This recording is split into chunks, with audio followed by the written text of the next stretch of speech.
진정한 성령이 교회들에게 하시는 말씀을 들을지어다. 이기는 그에게는 내가 하나님의 나번에 있는 생명나무의 열매를 주어 먹게 하리라. 아멘. 요한계시록 1장은 요한계시록 1장부터 22장까지를 요약하고 있었습니다. 그 요약의 내용은 한마디로 그리스도의 교회를 주님께서 보호하신다. 교회의 적인 악은 반드시 이미 패퇴됐고, 그리고 시대마다 그 악에 당면하는 성도들에게 있어서 그 악은 또 패퇴될 것이다. 이것이 바로 요한계시록 전체의 내용이고, 요한계시록 1장은 그것을 요약하고 있었습니다. 악의 궁극적인 멸망과 교회의 승리, 이것이 우리가 살펴보는 요한계시록이 반복해서 들려주는 메시지인 것이고, 1장이 그것을 요약하고 있다는 말씀입니다. 자, 계시록의 환상에서 요한이 처음 보는 그리스도의 환상에 대해서 우리가 주목했으면 좋겠습니다. 자, 지난주 말씀 한번 생각해 보십시오. 그리고 우리가 말씀 한번 1장 말씀 보시면 그리스도께서 어디에 계셨습니까? 촛대 사이에 계셨습니다. 그리고 촛대는 교회를 의미한다고 요한계시록 1장 20절에서 친절하게 설명하고 있었습니다. 해석해주고 있었습니다. 촛대는 교회다. 촛대 사이에 계신다. 그래서 그리스도께서 교회에 함께 계신다. 네. 계시록에서부터 그리스도께서 교회에 계심을 인지시키고 있다는 것이죠. 서도부터. 그러니까 당시의 고난 가운데 또 박해에 직면한 가운데 이 메시지를 읽고 듣는 이들에게 있어서 요한계시록의 말씀은 얼마나 서도부터 안정감을 주고 있습니까? 그죠? 여러분, 그리스도는 교회에 계십니다. 교회여, 고난당하는 너희 현실에 두려워하지 말고 낭망치 말라.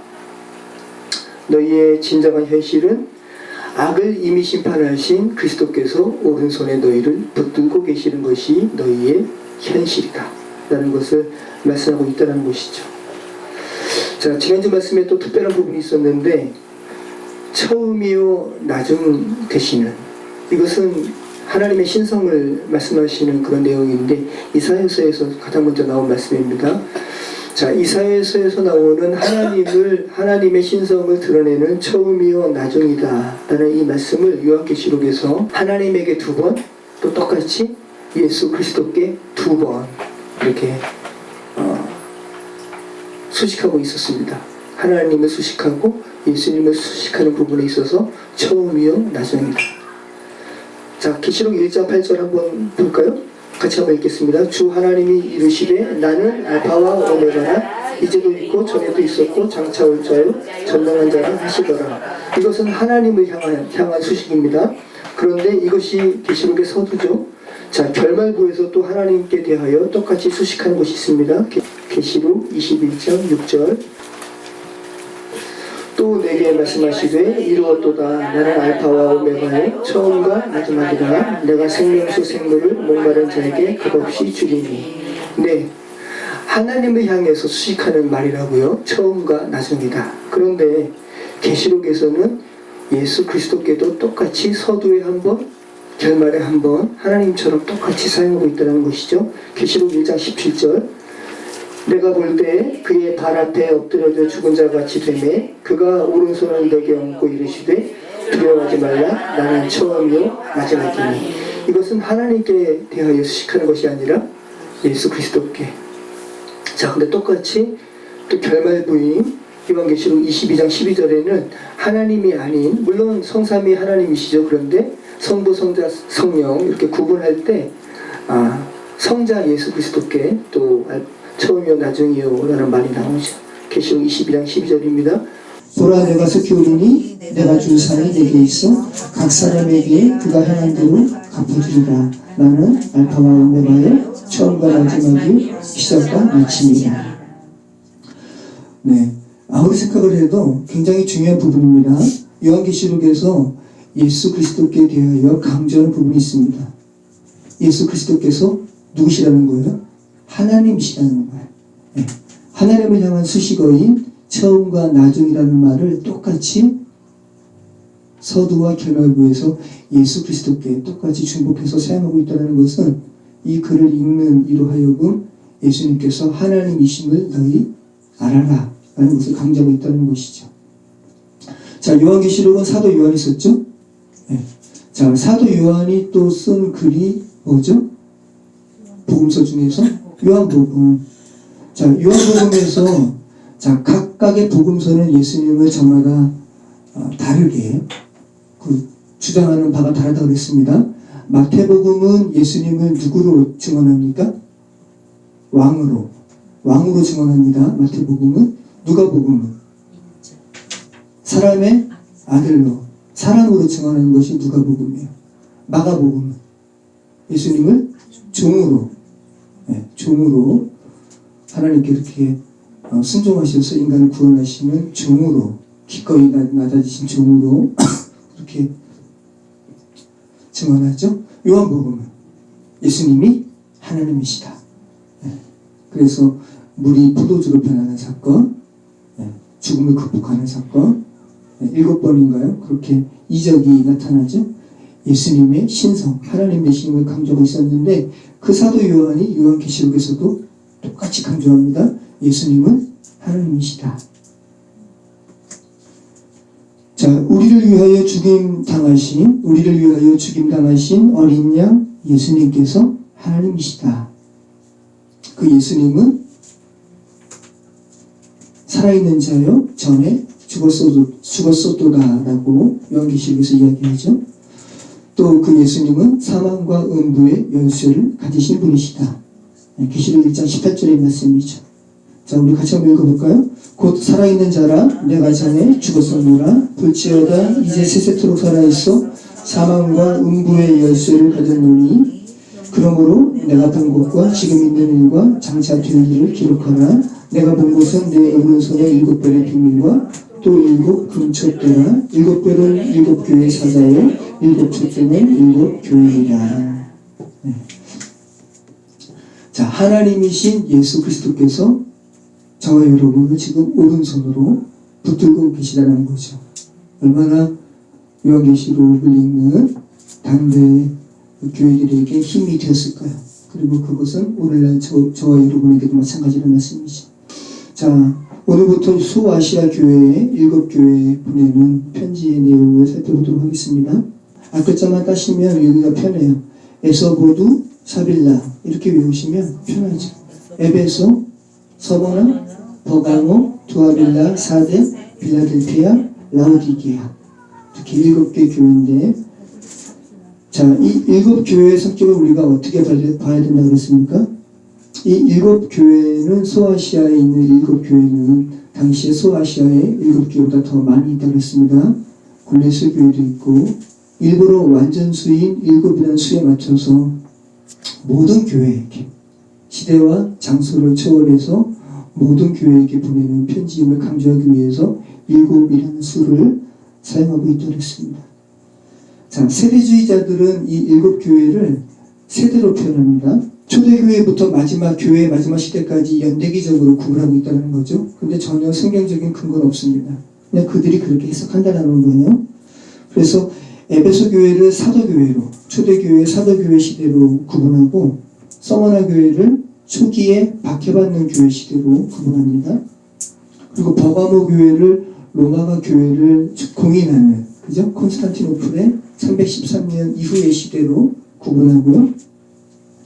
그리고 두아디아 교회를 로마 카톨릭 교회 시대로 그렇게 구분하고 사대 교회를 개신교회, 프로테스탄트가 로마 카톨릭을 대항해서 교회를 갱신하는 그 개신교회 시대로 사대 교회를 이렇게 구분하고 빌라델피아 교회를 마지막 교회에 선교하는 시대, 그리고 라오디게아 교회를 마지막 시대에 박해받는 시대로 이렇게 시대별로 구분하고 있는 것이 세대주의적 해석인데 전혀 성경적인 근거가 없습니다. 그냥 자의적인 해석입니다. 그래서 7교회에 대한 바르고 건전한 해석은 아까 드린 말씀처럼 시대와 장소를 막론하고 모든 교회에 일어날 수 있는 상황을 망라해서 7교회로 이렇게 말하고 있다는 것이죠. 자, 이것이 맞는 말씀인 것이 지금 에베소 교회에 편지하노니라고 하면서 에베소 교회에 여러 가지 내용들이 있잖아요. 1절부터 7절까지. 그러면 에베소 교회는 요 내용만 받는가? 그렇지 않아요. 다 받아요. 요한계시록 1장부터 22장까지. 그리고 나머지 6교회 내용도 다 받거든요. 그러니까 이것은 한 교회에만 집중되는 국한하는 그런 내용이 아니라 모든 교회가 있도록 하는 말씀이라는 것이죠. 서머나 교회도 마찬가지로 에베소 교회, 또 빌라델피아 교회, 버가모 교회, 살레 교회 다 그런 메시지 함께 받는다는 말씀이죠. 그래서 여러 시대에 존재하는 많은 교회 중에 시대와 장소를 막론하고 얼마나 많은 교회가 있었고, 그죠? 얼마나 많은 교회가 지금도 존재하고 앞으로도 존재할 것인데 그 모든 교회가, 그 많은 교회가 요한계시록의 메시지를 읽도록 주님께서 주님의 섭리 가운데 요한에게 쓰도록 하고 있다는 거죠. 그래서 어떤 교회는 계시록의 7교회 중에 서머나 교회와 비슷한 교회가 있을 것이고, 그죠? 에베소 교회와 비슷한 상황에 직면한 교회가 있을 것이고, 또 한 교회뿐만 아니라 7개 교회의 모든 상황이 어떤 교회에 적용되는 교회가 있을 수도 있고요. 자, 그리고 이 요한계시록은 공동체라는 어떠한 투기장이 교회라는 또 서울연회라는 감리교회라는 장로교회라는 이런 공동체에게도 보내는 메시지이기도 하지만 여러분 한 분 한 분이 또 교회이니까, 그죠? 여러분 한 분 한 분이 또 말씀을 보면서 오늘 에베소 말씀을 여러분이 에베소 교회에 보내는 편지를 보면서 여러분에게도 한번 또 적용을 해볼 것은 없는가, 그런 마음으로 우리가 읽으시면 좋다라는 겁니다. 에베소 교회에 보내는 편지는 그 요한계시록 2장부터 3장에 나오는 7교회 중에 가장 우리에게 익숙합니다. 왜냐하면 우리가 서신서를 봤을 때 사도 바울이 에베소 교회를 개척하고 또 에베소에서 일어난 일들이 사도행전에도 기록되어 있고요. 근데 나머지 교회들은 그렇게 기록되어 있지 않아요. 에베소는 인내라는 의미가 있습니다. 소아시아에 위치한 항구 도시입니다. 그래서 소아시아 교역로의 중심지였기 때문에 당시 소아시아의 최대의 교회였습니다. 최대의 도시였습니다. 인구만 20만에서 25만 명이라고 합니다. 당시 2000년 전의 도시인데 인구가 25만 명이다. 굉장한 도시죠. 자, 지금 강북구가 33만 명입니다. 구리시가 20만 명. 세종시 또 춘천시가 지금 28만 명. 그러니까 지금 에베소가 세종시나 춘천시만한 도시였다는 거죠. 2000년 전에. 엄청난 도시죠. 그 헬라 제국의 알렉산더 대왕이 후원을 해서 신전을 짓는데 아데미 신전입니다. 실제 불가사의에 포함되는 그 신전이라고 하는데 지금은 기둥만 남았어요. 기둥이랑 터만. 근데 당시에 복원도를 이렇게 보면 길이가 137m, 신전이 너비가 69m, 높이가 18m. 석조 기둥만 127개나 되는 큰 신전을 알렉산더 대왕의 후원으로 아데미 신전을 이렇게 지었습니다. 로마 여신으로는 다이아나 여신입니다. 아데미 여신. 직접 보시면 당시 에베소가 어떠한 도시구나라는 것을 감을 잡을 수가 있는데요. 아데미 신전 기둥만 127개. 지금은 그런데 이 중에 한 기둥만 남아있어요. 나머지는 다 그대로. 아데미 여신. 저 가운데 이게 뭐냐면 유방이에요. 다산을 상징하는 아데미 여신. 근데 이 아데미 여신을 당시에 에베소 사람들은 작게도 만들어가지고 사람들이 개인적으로 다 소장했다는 거죠. 근데 바울이 와가지고 이거 우상이다, 다 필요 없는 것이다 라고 하니까 데메드리오가 그 우상 만드는 상인이잖아요. 그 폭동을 일으키는 거죠. 아데미 여신. 흉측하죠? 아데미 여신. 이뻐요? 남자가 네. 근데 아무튼 엄청나죠? 20년 전에 이러한 큰 신상이 있고 이런 여신상을 또 이렇게 드라빔처럼 에베소 사람들은 또 이렇게 간직을 하고 있었다는 거니까 얼마나 그들의 종교성이 또 대단하죠? 한국 사람도 종교성이 대단하죠. 네. 사도 바울이 3차 전도 여행 때 3년 동안 머물면서 교회를 개척했습니다. 이후에 바울이 사랑했던 디모데를 또 남겨두어서 목회를 하도록 했고, 또 요한 서신의 배경이 되는 교회가 또 에베소 교회죠. 사도 요한이 에베소에서 목회했거든요. 그리고 에베소에서 목회하다가 반모섬에 이렇게 끌려오는 거죠. 그리고 또 다시 에베소로 돌아간 후에 죽습니다.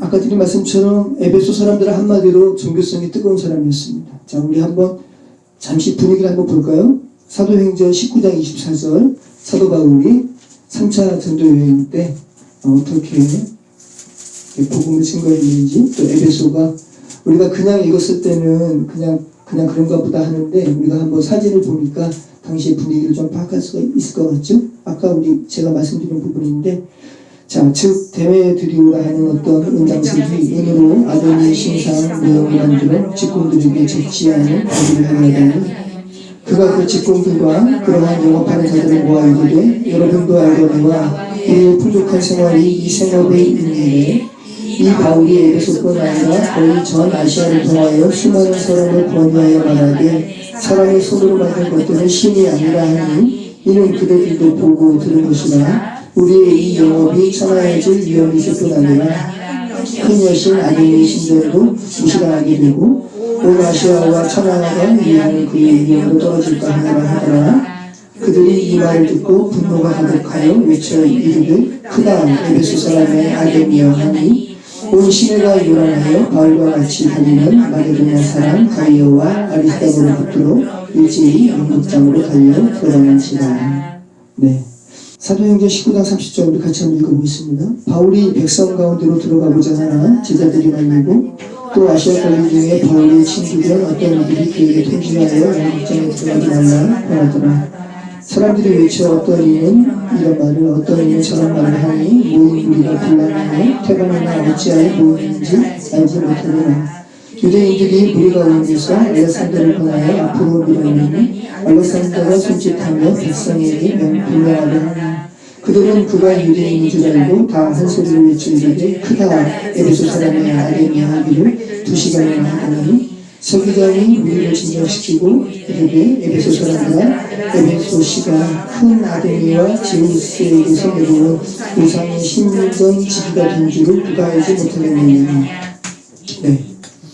이러한 우상의 도시에 바울이 복음을 증거하고 또 에베소 교회가 세워지게 되는데, 에베소 교회가 세워지게 된 다음에는 또 그토록 종교성이 뜨거웠던 에베소 사람들이 이제는 또 그 뜨거운 종교성으로 말미암아 예수 그리스도의 복음을 또 아주 뜨겁게 믿습니다. 사도행전 19장 19절 말씀을 같이 한번 읽어보겠습니다.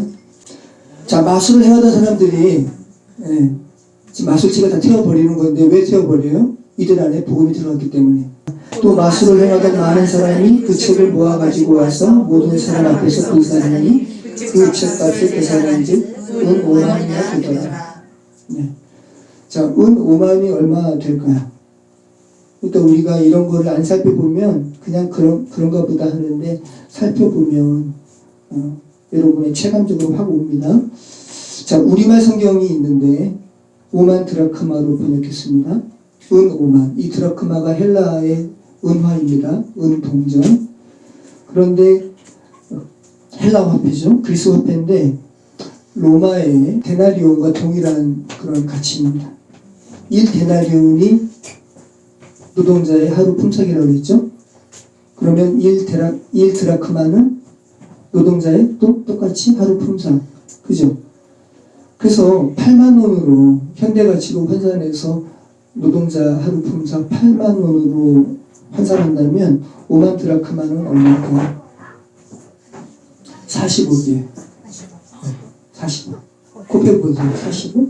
자, 10만 원으로 계산하면 5만 드라크마는 50억. 그러니까 이게 한 사람이, 한 마술사가 자기 책을 태운 것이 아니라 마술하는 사람들이 하나님의 복음을 듣고 마술하면 안 되겠어 라고 하면서 마술하는 동료들의 책을 모아가지고 태웠다는 거죠. 근데 그 값어치가 50억 원. 대단하죠?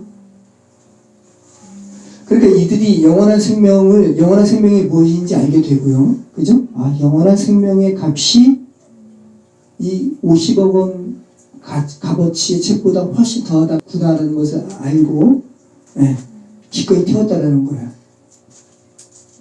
잘못된 우상숭배를 척결하는데 물질적인 가치를 따지지 않고 에베소 사람들이 하나님의 복음을 온전하게 믿게 되었을 때는 또 이렇게 행동했다는 거죠.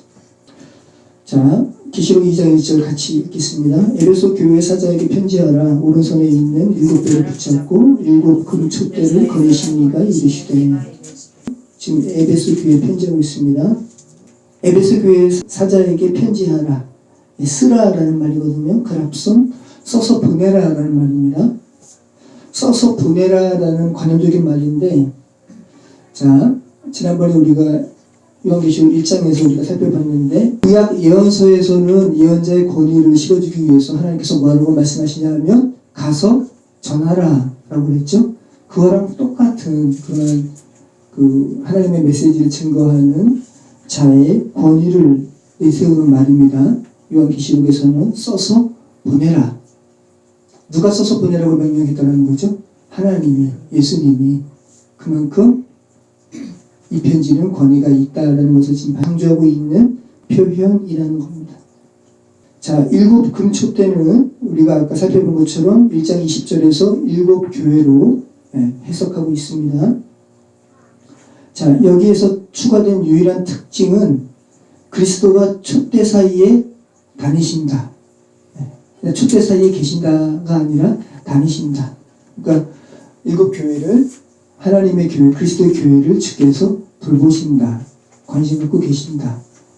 그냥 외면하고 있지 않다라는 것을 말씀하고 있는 거죠. 교회 가운데 그리스도에 보이지 않는 임재를 지금 강조하고 있는 말씀이죠. 그리고 7 교회에 그리스도께서 지금 다니신다라는 표현은 7 교회를 주께서 감독하고 계신다. 7 교회를 또 보존하고 계신다. 그죠? 감독자이기도 하고 보존자이신 모습을 말씀하고 있는 거죠. 이 사자, 7 교회에 에베소 교회 사자에게 편지하라 라고 할 때 이 사자는 영어로는 엔젤, 그죠? 근데 헬라어로는 안겔로스라 말씀드렸습니다. 천사라는 의미도 있고 전령자라는 의미도 있고 또 대신 보내심을 받은 사자라는 의미가 있는데, 계시록 본문에서는 사자, 천사, 교회의 대표자라는 어떤 이코로 되는 의미를 굳이 취하면 더 어렵습니다. 그냥 그러지 마시고 그냥 교회 자체를 가리키는 것으로 여러분이 해석을 해도 됩니다. 에베소 교회 사자에게 편지하라라고 하면서 사자에게 편지하지만 이것은 교회에게 말하는 것임을 계시록 2장 7절에서 말하죠. 귀 있는 자는 성령이 교회들에게 하시는 말씀을 들을지어다. 그죠? 에베소 교회 사자에게 편지하라라고 하는 이 말이 에베소 교회 사자에게만 국한하는 말이 아니라 교회에게 말하는 것이다. 이 내용이, 그죠? 자, 7 별을 붙잡고 7 촛대를 거니시는 이가 교회를 보호하시고 살피시는 그리스도께서 지금 말씀하고 계시다는 거죠. 여러분의 삶을 누가 붙들고 계시다는 거예요? 예수님께서. 예수님께서 7 촛대, 7 교회를 거니시는 이가 또 여러분들 교회이기도 하니까 여러분을 지금 붙들고 계십니다. 내가 내 행위와 수고와 내 인내를 알고 또 악한 자들을 용납하지 아니한 것과 자칭 사도라 하되 아닌 자들을 시험하여 그의 거짓된 것을 내가 드러낸 것과 또 내가 참고 내 이름을 위하여 견디고 게으르지 않은 것을 아노라. 자, 예수님께서 내가 안다라는 말로 7 교회에 각각에 보내는 서신을 시작하고 있습니다. 하나님께서 아신대요. 그래서 7 교회에 보내는 편지의 서술 중에 고정적인 2개의 표현이 있는데, 첫 번째는 내가 안다. 두 번째는 그러나 너를 책망할 것이 있다. 여러분, 그리스도께서 교회된 저와 여러분을 아신답니다. 그래서 단순히 알물 의미하는 것보다 훨씬 더 강조된 의미예요. 모든 것을 안다는 거예요. 외적인 행동뿐만 아니라 여러분의 내면적인 상태까지도 아신다 라는 말이 이 우이다라는 말을 번역한 건데 예수님께서 아신다라는 표현입니다. 교회들이 무엇으로 고통받고 무엇으로 고뇌하는지 예수님께서 아신다.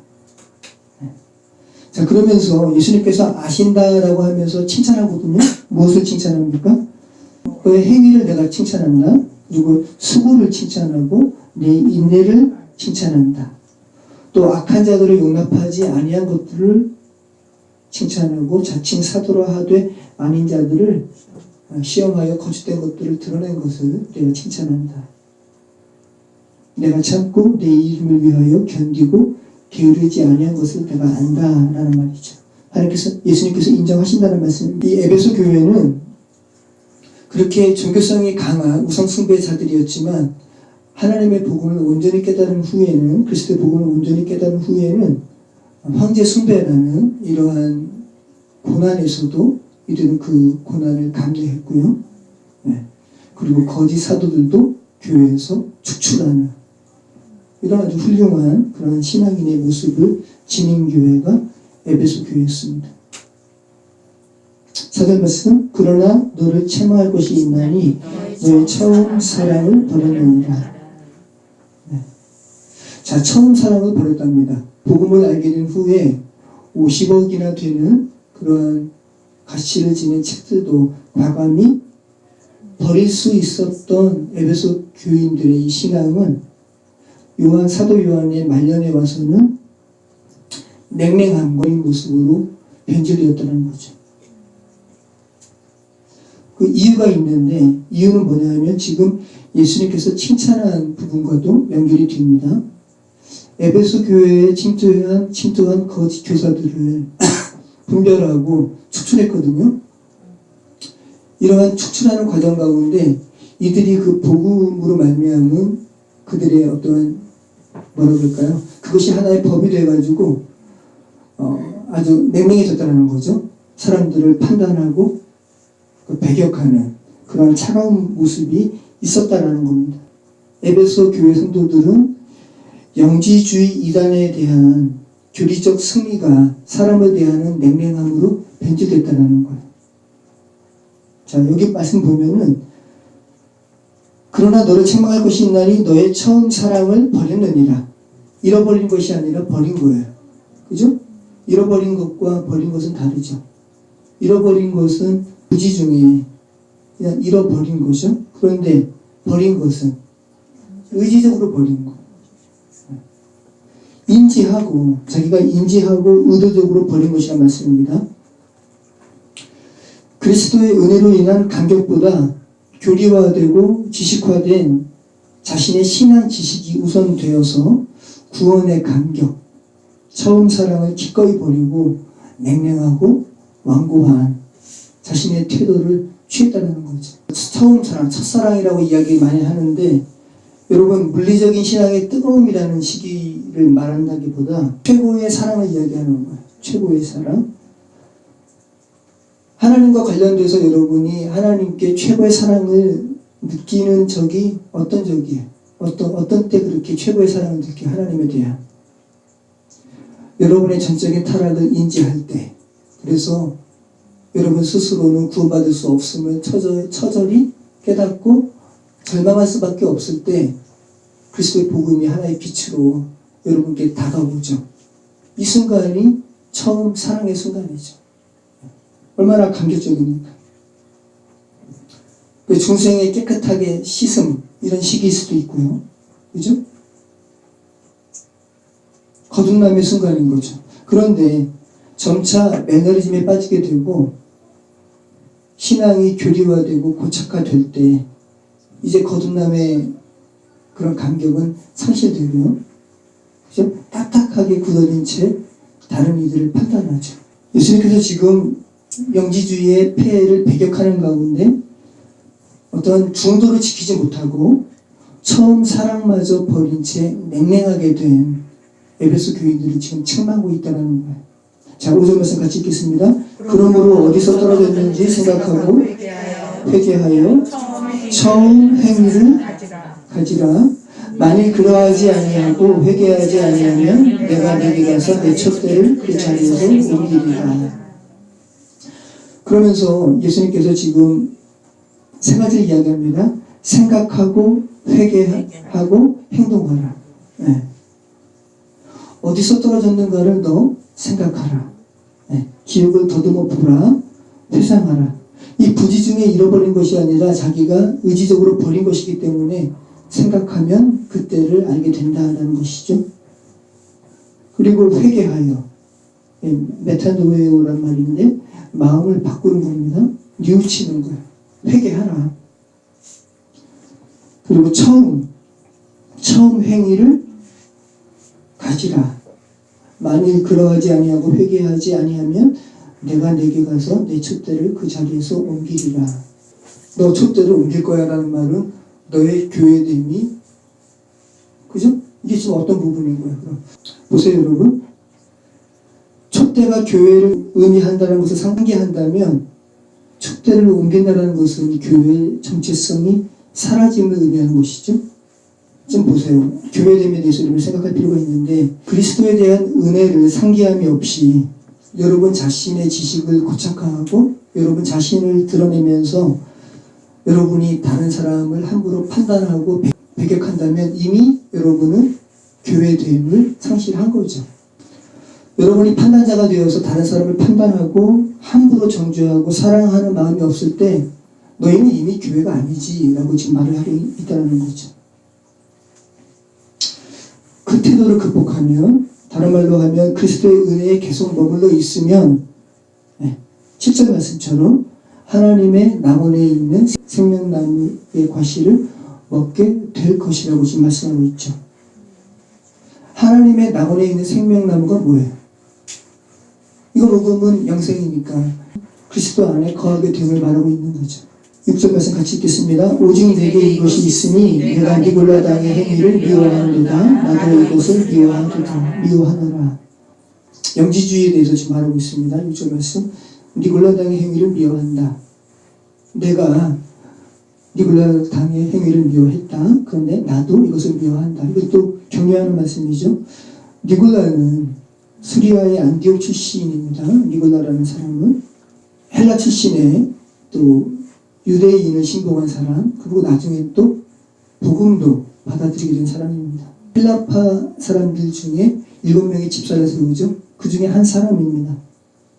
복음으로 인해서 헬라파 사람들이, 이방인들이 많이 교회로 몰려들게 되니까 그 안에 가난한 사람들이 많이 생기게 됐는데 그들에 대한 구제도 했어야 됐습니다. 근데 사도들은 말씀에 전무해야 되니까 그 헬라 출신의 사람들 중에서 지도자 7명을 뽑아서 그들에게 구제를 담당하도록 하죠. 그 중에 한 사람이 니골라였어요.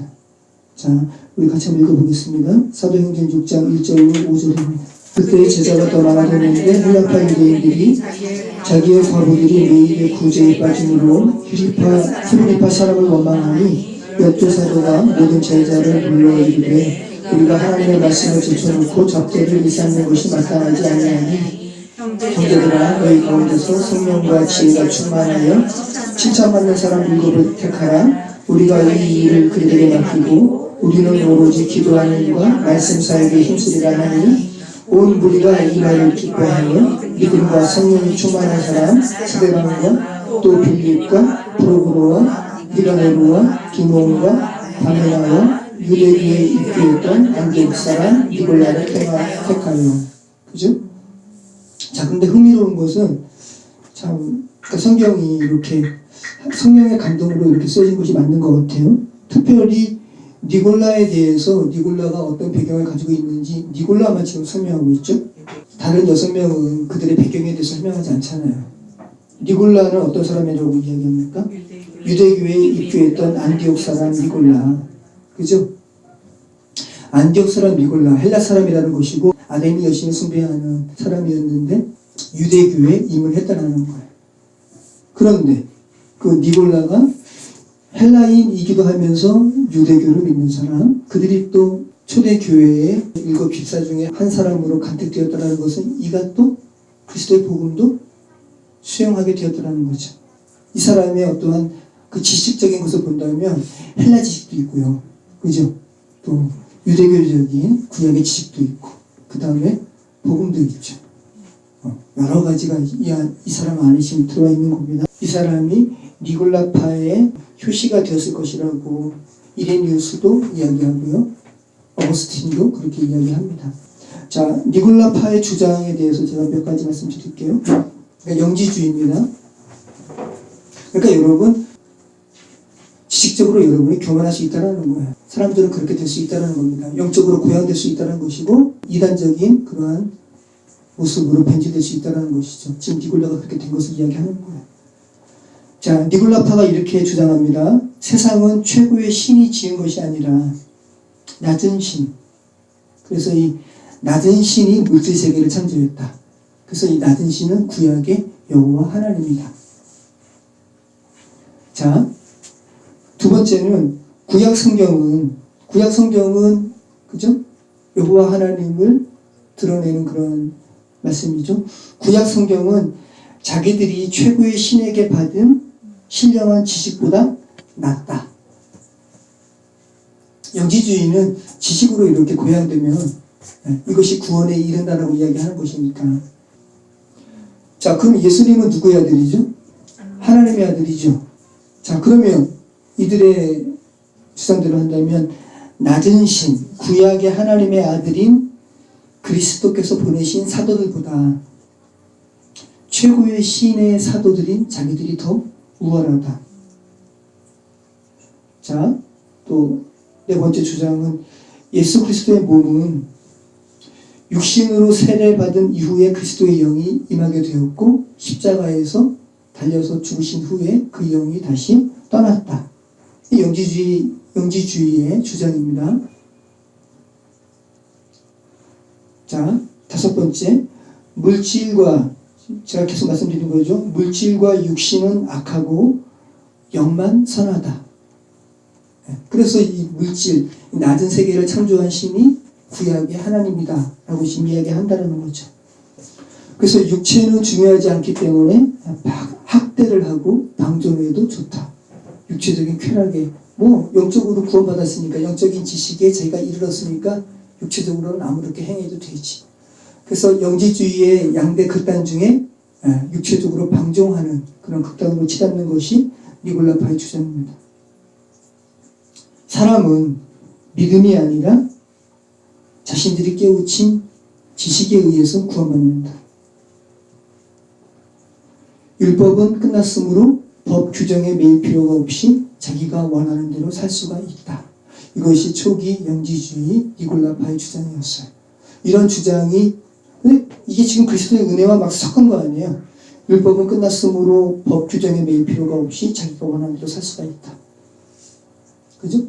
그런데 야고보서도 그렇고 율법과 믿음 동전의 양면이죠. 믿음이 있게 되면 행위를 하게 됩니다. 그죠? 자, 니골라파에 속한 사람들이 이 같은 거짓 교훈으로 성도들을 미혹했어요. 그런데 에베소 교회는 이 같은 거짓 교리를 용납하지 아니하고 미워했다. 예수님께서 그거 인정하고 나도 그거 미워한다 라고 지금 말씀하고 있다는 거죠. 자, 7절 말씀. 귀 있는 자는 성령이 교회들에게 하시는 말씀을 들을지어다. 네, 이기는 그에게는 내가 하나님의 나라에 있는 생명나무의 열매를 주어 먹게 하리라. 자, 귀 있는 자는 성령이 교회들에게 하시는 말씀을 들을지어다. 네, 공식적으로 지금 선언하고 있죠. 하나의 서명과 같은 겁니다. 영적인 권위로 이거 쓰여진 것이라는 것을 지금 서명하고 있는 것과 같은 그러한 내용의 말이죠.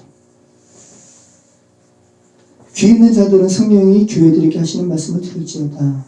교회는 은혜를 말하는 이들로 부름받았지 어떠한 스스로 법이 되어서 다른 사람을 꽁꽁 묶는 그런 매임으로 부름받지 않았다. 자신의 경험이 또 자신의 기독교에 자신에게 허락된 기독교의 은혜가 자신에게 고착화되고 견고히 되어서 올무처럼 되어버리면 그것이 다른 사람을 또 옥죄는, 다른 사람을 자유케 하는 것이 아니라 묶어버리게 되는 잘못을 범할 수 있다. 지금 그렇게 말씀하고 있는 거죠. 여러분이 그러니까 다른 사람을 자유하게 하는 것이 아니라 오히려 그 은혜가 어떤 법이 되어서 다른 사람을 이렇게 묶어둘 수 있다는 말씀이죠. 이기는 그에게는 내가 하나님의 낙원에 있는 생명나무의 열매를 주어 먹게 하리라. 자, 그리고 지금 에베소 교회에 보내는 편지의 마지막이죠. 승리하는 자에 대한 약속이 공식적인 문구로 이렇게 맞춰지고 있죠.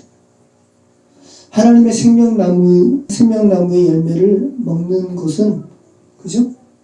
생명나무를 먹는 것. 곧 생명의 떡인 예수 그리스도를 먹는 것이죠. 예수님께서 말씀하셨잖아요. 나는 생명의 떡이다. 생명의 떡을 먹고 영생함을 의미하는 것이죠. 창세기의 3장의 그 타락의 기사에는 생명나무를 먹지 못하도록, 생명나무에 출입하지 못하도록 그룹들을 보내서 불법 화형검으로 이렇게 막으셨는데, 성경의 마지막인 요한계시록에서는 지금 생명나무를 이제 먹게 한다라는 말로 마무리하고 있음을 우리는 알게 되죠. 여러분 한번 잘 생각해 보십시오. 왜 성경을 마무리하는 요한계시록에 특별히 또 7교회에 보내는 첫 번째 편지인 에베소 교회 교인들에게 보내는 편지의 내용이 영지주의의 배경, 그죠? 또 하나는 처음 사랑의 회복. 한번 여러분 진지하게 생각해 보시라는 것이죠. 성경을 매조제하고 마무리하는 요한계시록에 7교회에 보내는 편지의 처음이니까 얼마나 중요합니까? 근데 그 내용이 영지주의의 배격에 대한 내용과 처음 사랑의 회복에 대하여 말하고 있을까? 자, 영지주의는 주께서도 미워하시는 것이니까 영지주의의 배경은 주께서도 원하시는 것이다. 하지만 사람은 그렇게 영지주의를 배격하는 행위 가운데 처음 사랑을 스스로 버릴 수 있는 존재다. 경고하는 것이죠. 너희가 그렇게 냉랭해질 수가 있다. 영지주의의 배격은 표면적으로 어떤 부분으로 나타날 수밖에 없습니까? 그죠? 진리를 수호해야 되기 때문에 거짓 교리에 대해서 폭로하고 배격하는 형태로 나타날 수밖에 없죠. 하지만 그 배격하는 과정 가운데 자기 스스로가 입법자가 되어가지고 타인을 정죄하고 판단하게 되는 잘못을 저지를 수 있다는 거예요. 구원받은 백성은 선악의 판단을 스스로 하지 않아요. 그럼 선악의 판단의 주체를 누구에게 내어드립니까? 하나님께. 여러분, 가데스 바네아 사건, 가나안 땅에 이미 있는 거인 족속을 보고 여호수아와 갈렙 외에 나머지 10명의 정탐꾼은 다 뭐라 그랬어요? 우리는 그들 앞에서 메뚜기 같다. 그 말이 하나님께서 뭐라 그래요? 내 귀에 너희가 그렇게 말하는 거 다 틀렸다. 나는 너희더러 그 땅 칠 수 있다고 이야기했고 내가 그 땅 이미 너희에게 줄 거라고 이미 줬다고 얘기했는데 그러면 그만 믿고 그냥 가면 되는 거죠? 그죠? 그런데 10명의 정탐꾼은 스스로 판단했어요. 하나님께서는 그 땅 우리에게 주실 것이라고 그랬는데 그 10명은 우리 그 땅 취하지 못할 겁니다. 그들 앞에서 우리는 메뚜기 같습니다. 그 말을 듣자 하나님께서 모세더러 말씀하시죠. 너희가 그렇게 하는 말 내가 다 들었다. 그래서 너희가 40일 동안 그 땅을 탐지했는데 그 하루를 1년으로 쳐서 40년 동안 너희를 광야 가운데 다 죽게 하겠다.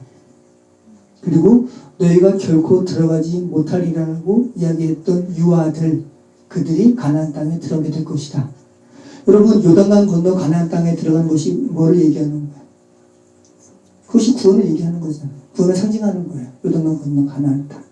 그래서 실제로 40년 동안에 1세대는 다 죽었어요. 그죠? 그리고 그들이 너희가 결코 들어가지 못하리라고 이야기했던 라고 하면서 굳이 선악을 분별하지 못하는 유아들이라고 말하고 있다는 거죠.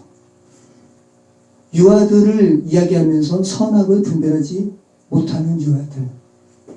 그러니까 하나님 나라는 여러분은 지금 다 영적으로 뭐 지식이 있으면 여러분 스스로 판단하는 존재라고요. 그런데 하나님의 나라는 유아 같은 이들이 들어간다고요. 스스로 판단하지 않는 이들. 그 이야기를 가데스 바네아 사건 이후로 하나님께서 말씀하고 있다는 거죠. 여러분 스스로 선악의 판단을 하지 않고 하나님께 그 판단의 주체를 올려드리는 것, 이것이 바로 구원받은 자의 태도라는 거죠. 그리고 구원받은 자의 정체성이고 교회의 정체성이라는 거예요. 그래서 예수 그리스도는 일곱 교회에 보내는 가장 첫 번째 내용에 이 근본의 회복을 지금 인지시키고 있는 거죠. 판단의 주체를 예수 그리스도께 맡기는 것.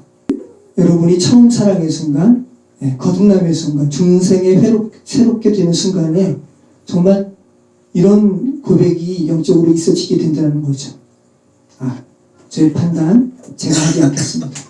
주께 올려드리겠습니다. 제가 하는 판단은 다 죄와 사망의 결과만 나올 뿐입니다.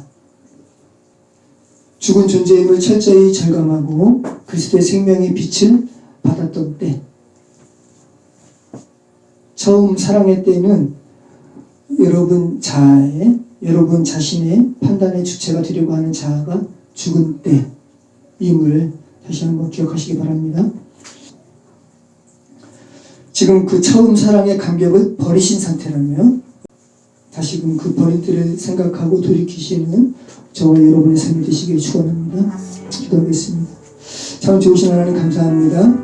성경을 마무리하는 요한계시록의 일곱 교회에 보내는 첫 번째 편지에서 명지주의에 대한 배경에 대한 말씀과 또 처음 사랑의 회복에 대하여 말씀하시는 의미 저희가 깊이 생각하기를 원합니다. 주님께서 저희를 구원하셨던 처음 사랑의 감격의 때로 돌아갈 수 있는 우리 인생 될 수 있도록 인도해 주시옵소서. 예수 그리스도 이름으로 기도합니다. 아멘.